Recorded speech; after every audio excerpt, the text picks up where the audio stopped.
Olá, pessoal, sejam muito bem-vindos ao canal. Eu sou a Redmon e hoje nós vamos fazer uma abordagem diferente, que é o início do nosso estudo do livro A Dança Cósmica com as Feiticeiras do grupo editorial Pensamento. E nós vamos iniciar aí no capítulo 1. Essa leitura, ela para abranger as pessoas que não conseguem ter acesso ao livro e também para as pessoas que têm o livro ter um ponto de vista aí comentado de uma bruxa. Então, vamos lá. No nosso capítulo 1, existe aí um texto, tá? Deixa eu ver aqui por onde que eu vou começar. De fato, tá. Existem algumas citações da autora, mas a primeira parte eu vou começar na página 48, tá bom? Que fala assim: em cada lua cheia, rituais, como o descrito anteriormente, acontecem no topo das colinas, nas praias, em campos abertos e na casa de pessoas comuns. Escritores, professores, enfermeiras, programadores de computador, artistas, advogados, poetas, encanadores e mecânicos de automóveis, mulheres e homens de várias origens se reúnem para celebrar os mistérios da deusa tríplice, do nascimento, do amor e da morte, e do seu consorte, o caçador, que é o senhor da dança da vida. A religião que praticam é chamada de bruxaria. Então, nesse primeiro capítulo, tá? A autora ela vem explicar para você o que é a bruxaria, né? Aí ela vem. A bruxaria é uma palavra que assusta muitas pessoas e confundem muitas outras. Na imaginação popular, as bruxas são velhas, feias e enrugadas que montam vassouras. Ou satanistas malvadas que realizam ritos obscenos. O que ela quis dizer com ritos obscenos, tá? Levando em consideração as pessoas que celebram com roupa de céu, ou seja, sem roupa alguma, tá? Existem algumas pessoas na nossa ancestralidade que dançavam, pulavam a fogueira sobre vassouras, né? Então aí eles colocavam isso como algo muito obsceno. Tanto a mulher está sobre a vassoura, como ela está nua, tá? As bruxas modernas são consideradas membros de um culto estranho, que se preocupa principalmente em lançar maldições nos seus desafetos, tá? Existe também essa ideia de que você não pode irritar alguém que é bruxo, tá? Senão ele vai lançar um feitiço contra você. Isso não é bem da verdade, tá? Existe sim pessoas que são estressadinhas, tá? E por exemplo, tem pessoas que tudo quer resolver na justiça, tudo quer botar na justiça, tá? Existem sim pessoas que lidam com magia, que tudo quer lidar com através de feitiços. Mas quem segue a bruxaria, de fato, acredita na lei do retorno. Aqui se faz, é que se paga. Então a gente não vai sair fazendo mal para os outros, porque sabe que aquilo vai voltar pra gente. Espetando alfinetes em imagens de cera e carentes de profundidade, dignidade e seriedade de propósito de uma verdadeira religião. Mas a bruxaria é uma religião, talvez a religião mais antiga, ainda viva no Ocidente. Aqui a gente vai fazer um adendo, tá? Que aqui não está entrando em consideração o religião, aquela instituição com seus dogmas, não. Aqui a gente está levando em consideração o religare, que é você se conectar aí à energia universal. Suas origens são anteriores ao cristianismo, ao judaísmo e ao islamismo. Ela é anterior até ao budismo e ao hinduísmo. E ela é muito diferente de todas as chamadas grandes religiões. A antiga religião, como a chamamos, está mais próxima em espírito das tradições latino-americanas ou xamanismo do que do Ártico. Ela não se baseia em dogmas ou num conjunto de crenças, nem nas escrituras ou num livro sagrado revelado por um grande homem. A bruxaria extrai seus ensinamentos da natureza e busca inspiração no movimento do sol, da lua e das estrelas, no voo dos pássaros, no crescimento lento das árvores e dos ciclos das estações. Então aí ela já começa, nesse primeiro capítulo, desmistificando a palavra bruxaria, né? De acordo com as nossas lendas, a bruxaria começou há mais de 35 mil anos, quando a temperatura da Europa começou a cair e as grandes camadas de gelo se propagaram lentamente para o sul, em seu último avanço. Na rica tundra, repleta de vida animal, pequenos grupos de caçadores seguiram as renas que corriam soltas e os estrepitosos bisões. Eles estavam armados apenas com as armas mais primitivas, mas alguns membros dos clãs eram talentosos, podiam chamar os rebanhos para se jogar de um penhasco ou num poço, onde alguns animais em sacrifício voluntário se deixavam emboscar. Esses xamãs talentosos podiam entrar em sintonia com os espíritos dos rebanhos e, portanto, tinham consciência do ritmo pulsante que infunde toda a vida, a dança da dupla espiral, de girar para dentro e voltar a girar para fora. Eles não expressavam essa compreensão intelectualmente, mas em imagens, a deusa, mãe doadora de vida, que traz a existência de toda a vida, e o deus cornífero, caçador e caça, que eternamente passa pelos portões de morte para que a nova vida possa continuar. O que aqui quis dizer, tá? Que o significado da deusa dentro da natureza é da mãe, da lua, da cuidadora, da nutridora, da fertilidade. E o do Deus, ele é sim trazido com uma imagem, tá? Cornuda, com chifres. Porque os chifres dentro da natureza, eles indicam virilidade, poder e força. Aí, xamãs do sexo masculino se vestiam com peles e chifres, identificando-se com o Deus e os rebanhos, mas as sacerdotisas presidiam nuas, incorporando a fertilidade da deusa. A vida e a morte eram um fluxo contínuo, ou seja, tudo na natureza vive, cresce e morre. E esse ciclo contínuo, ele era caracterizado pelas celebrações do próprio povo. Os mortos eram enterrados como se estivessem dormindo num útero, rodeados por seus instrumentos e ornamentos, para que pudessem despertar para uma nova vida. E aí eu vou dar um pulo, deixa eu ver, nessa história, tá? Que ela é um conto, assim mesmo como fala no início, deixa eu achar aqui, que é uma lenda, tá? Então, ela tá contando uma lenda. E aí, deixa eu ver. Eu vou pular até a parte que ela começa a falar sobre a bruxaria ressurgida, né? A tradição oral nos diz que alguns pagãos europeus, trazidos como servos e aprendizes ou como prisioneiros para realizar trabalhos forçados, fugiram e se juntaram aos indígenas, cujas tradições eram semelhantes a deles. Aqui no Brasil a gente tem uma coisa muito parecida, né? Quando vieram os escravos para o Brasil, esses escravos que na verdade eram pessoas que moravam no continente africano e trouxeram consigo ali seus saberes, sua religião, suas crenças, que vieram a se desenvolver nas religiões afrodescendentes que nós temos aqui no Brasil, né? Nos Estados Unidos, assim como na Europa, a arte era praticada na clandestinidade e se tornou a mais secreta das religiões. As tradições eram transmitidas apenas para as pessoas de absoluta confiança, geralmente membros da mesma família. Daí que surgiu aquela ideia de ser uma bruxa hereditária. Deixa eu desligar aqui. Por quê? Porque passava-se esse conhecimento dentro da própria família. Dando mais um pulinho. A bruxaria moderna é um rico caleidoscópio de tradições e orientações. Vocês sabem o que é um caleidoscópio?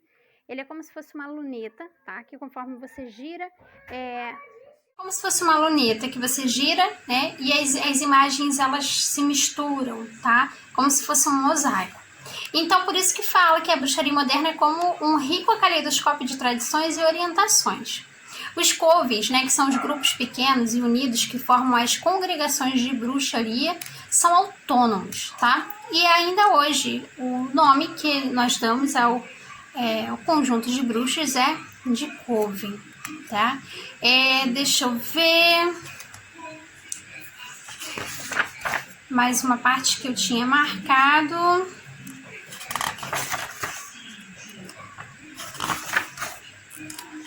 Então, aí terminamos o capítulo 1, tá? O capítulo 1, basicamente, ele fala sobre a parte folclórica da bruxaria e alguns pontos em que a autora ela reflete sobre o que é de fato a bruxaria, que ela é formada de amor, né? Que é todo ali, por dentro tem uma história filosófica. E aí, capítulo 2, que é esse capítulo aqui, que é a visão de mundo da bruxaria. E eu tô gravando sem conectar, é porque o meu telefone tinha caído. Então, continuando, que o telefone aqui ele tinha sofrido uma pequena queda. Um caleidoscópio é como se fosse uma luneta a qual você gira, tá? E aí ele te mostra imagens que são geométricas, que se combinam, como se fosse um mosaico. Por isso que fala que a bruxaria é como se fosse um caleidoscópio de orientações aí diferentes. Então, agora nós vamos ver o capítulo 2, que é esse daqui, tá? A visão de mundo da bruxaria. Então, o capítulo 1, basicamente, ele vai falar sobre lendas relacionadas à bruxaria, a forma com que a autora ela vê aí essa importância de se colocar o fator cultural no início do livro, para você entender e desmistificar um pouco o significado em si e o intrínseco dentro da palavra de bruxaria. E aí, vem aqui falando sobre o Entre Mundos. E começa aqui com um texto que eu não vou ler, tá? Eu vou vir para a parte do conteúdo propriamente do livro. Esses textos eles são para enriquecer o livro e aí eu vou pular, tá bom? A mitologia e a cosmologia da bruxaria tem sua origem naquele entendimento do xamã paleolítico, tá? Que é aquele xamã que venerava a lua, venerava o sol, segundo o qual todas as coisas são redemoinhos de energia, vórtices de forças em movimento, correntes no mar em constante mutação, sob a aparência de separação de objetos fixos dentro de um fluxo de tempo linear. A realidade é um campo de energias que temporariamente se funde em formas. Com o tempo, todas as coisas fixas se dissolvem apenas para se reorganizar em uma nova forma, novos veículos. Aqui fala sobre o ciclo energético, né, do vida e morte. Então, avançando mais um pouquinho aqui dentro desse capítulo 2, existe um exercício, tá? Que é o exercício O Jogo das Sombras, que eu vou ler para vocês como é que funciona esse exercício, que aí vocês podem fazer esse exercício aí na casa de vocês, tá? E se vocês quiserem aí fazer o acompanhamento, comentar sobre alguma coisa, vocês podem comentar aí embaixo nos comentários, tá? Onde as pessoas elas podem trocar uma ideia falando sobre esse exercício, tá bom? O exercício ele funciona assim: providencie uma folha de papel em branco e um lápis de grafite macio ou um pedaço de carvão. Sente-se e assista a uma cena do seu interesse. Esquecendo objetos, nomes e coisas, observe apenas o jogo de luz e sombra nas suas várias formas. Esboce as sombras, não com linhas, mas com áreas de tracejado largo. Não se distraia com as cores, não se preocupe em reproduzir coisas. Deixe as áreas de sombras criarem formas. Passe pelo menos 10 minutos fazendo esse exercício. Lembre-se de que a ideia não é criar um desenho bom ou demonstrar seu talento artístico ou a falta dele. A ideia é experimentar outra forma de ver em que os objetos separados desaparecem e apenas a estrutura permanece. Pessoas menos visuais podem se sentir mais confortáveis com o exercício a seguir. Então, tem outro exercício, tá? Que se chama a brincadeira dos ritmos. Feche os olhos, ouça os sons ao seu redor, esquecendo o que eles representam. Ou seja, você vai ouvir um barulho, tá? E você vai tentar não associar da onde que vem aquele barulho, que barulho é aquele, quem está fazendo esse barulho. Esteja ciente apenas do vasto ritmo que eles criam. Até na cidade, esqueça que os barulhos são de carros passando, bate-estacas, ou esse barulho que está aí fora da obra. Ouça apenas o padrão intrincado e orgânico em que cada um é uma batida separada. Então, são exercícios, tá? Para você sentir que você se permita sentir, que você se permita pulsar. São exercícios que vão ali despertar partes que estão adormecidas, tá? O primeiro exercício, ele trata muito sobre tirar aquela ideia do perfeccionismo, apenas reproduzir aquilo que você está vendo, tá? O segundo é um exercício em que você vai só se permitir vagar entre os sons. E isso é muito importante, porque de certa forma a gente acaba desacelerando, tá? Então, deixa eu ver aqui.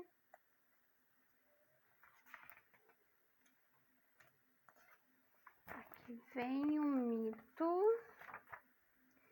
E aí, agora vamos começar falando sobre a roda do ano, tá? Que a roda do ano são os festivais que nós celebramos aí ao redor do ano, né? Que são 4 celebrações de estações e os meios das estações, tá? Então vamos lá, os rituais dos 8 festivais solares, por que são solares, né? Porque a gente vai estar aí celebrando os movimentos do Sol, as estações elas são movimentos solares, tá? Que é os sabás, que derivam do mito da roda do ano. A deusa revela seus aspectos tríplices como donzela, ela é a virgem, patrona do nascimento e da iniciação. Como ninfa, ela é a tentação sexual, a amante, a sereia sedutora. E como anciã, ela é o lado escuro da vida, exigindo morte e sacrifício. O Deus é filho, o irmão e o amante, que se torna seu próprio pai. O sacrifício eterno renasce eternamente para uma nova vida. Então, nós temos aqui o simbolismo do Deus e da deusa mostrando todo esse ciclo do nascimento, amadurecimento, fertilidade e morte, tá? Existem várias e várias variações desse mito, então aqui no texto ele está falando sobre essas variações nesse mito, tá? Na bruxaria é muito claro que sacrifício não é submissão ao poder externo de outra pessoa ou instituição. Tampouco significa abrir mão da própria vontade ou do respeito por si. Seu tom emocional não é de autopiedade, mas de orgulho. É o sacrifício do jovem que, ao saber que o buraco sem fundo que se abrirá repentinamente. Aqui está falando sobre outra parte, fazendo citação. Vou pular as citações.